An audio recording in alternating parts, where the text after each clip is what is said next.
Welcome to a new week here at Thrive in the Word.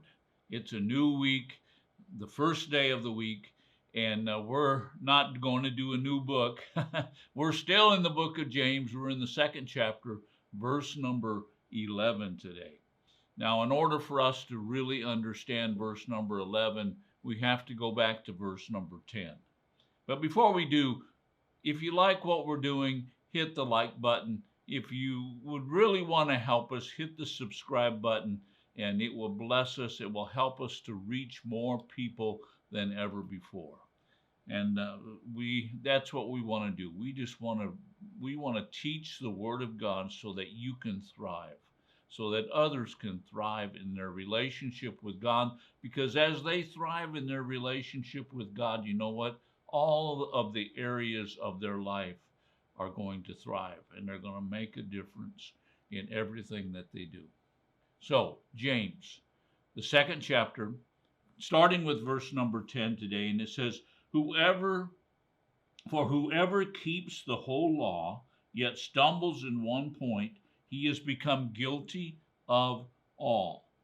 And then James writes, verse number 11, where we're going to start today, and he says, for he who said, do not commit adultery, also said, do not murder. Now, if you do not commit adultery, but do commit murder, you have become a transgressor of the law. Now, basically what James is doing, he's writing to Jewish people, but he's writing actually to all of us. And he's just basically saying that if you break one law, you broke them all. If you say, well, don't commit adultery, but then you go ahead and you murder someone, you're still a transgressor of the law. You're still a person who has gone beyond the borders or the boundaries of the law. The word transgressor actually means a person who goes beyond the borders. If you were to set up a no trespassing sign and say, you cannot go beyond this point, then you know what? If a person goes beyond that point, what are they? They are a transgressor. Now, they may be going beyond that point because they got lost, but they might be going beyond that point because they want to rob you. Now, it doesn't matter why they're going beyond that point. They just have gone beyond the point. And that's exactly what James is trying to get us to understand. It doesn't matter what law you broke. What matters is that you're a transgressor of the whole law. If you broke one, you broke them all. Do you understand what James is getting at? What he's trying to teach us is that if we break one law, we break them all. But now let's go on into verse number 12. And he says, so speak and so act as those who are to be judged by the law of liberty. What's James saying? James is taking this up a step. I just recently listened to part of a interview with a man who's a Hebrew scholar. Now, this man is Hebrew. He's not a believer in Jesus. But he said, we don't believe that committing adultery is looking at pornography. He said, we believe that committing adultery is actually just the act. And then the interviewer, who was a born-again believer, said, well, what about what Jesus said? And the guy said, we don't believe in what Jesus said.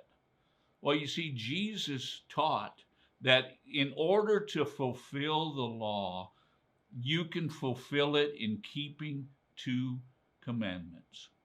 And that's what James is talking about. But first he says, so speak and so act. How many of you realize that all sin is either speaking or acting? So James is getting right down to it, and he's saying this is the way that you as believers need to be living. You need to be speaking and you need to be acting. But now James says, You don't need to be speaking and acting the law, the Old Testament law. You need to be speaking and acting what James calls the law of liberty. Now, what in the world is the law of liberty? Well, it's the law that sets you free. Now, let me ask you a question. What is the law that sets you free? Well, you might be thinking, well, I don't think any law sets me free. Yes, there's two laws actually that set you free. And James has talked about one of those laws in verse number 7. Verse number 8. He says, love the Lord your God with all your heart and love your neighbor as yourself. What is the law of liberty? What is the law that's going to set you free? First of all, loving God with all of your heart, soul, and mind. You see, if you'll do that, if you'll fulfill that law, you know what? You're going to fulfill many of the laws that were given in the Old Testament. That's the law of liberty. That's the law that will set you free. You see, if you will purpose in your heart today to love the Lord your God with all of your heart, soul, and mind, you know what? You'll get set free. But then James really is talking about the second law. And that second law he mentions, and he says that you need to love your neighbor as yourself. How many of you know that if you love your neighbor, you're not going to murder him? If you love your neighbor, you're not going to commit adultery with his wife or her husband. If you love your neighbor, you're going to fulfill all the rest of the laws. And you know what? You are going to be free. Two laws. Two laws that we need to talk about. Two laws that we need to speak. Two laws that we need to act. Two laws. Love God, love your neighbor. You see, if we will do those two things, you know what will happen? We will walk in freedom. We will walk in liberty 100% of the time. It is the law of liberty. I hope that you understand this. I hope that you take this to heart and set in your heart that I am going to do both of these laws. I'm going to love God and I'm going to love my neighbor. And if you do both of those, you know what? You will walk in greater freedom than you've ever experienced before.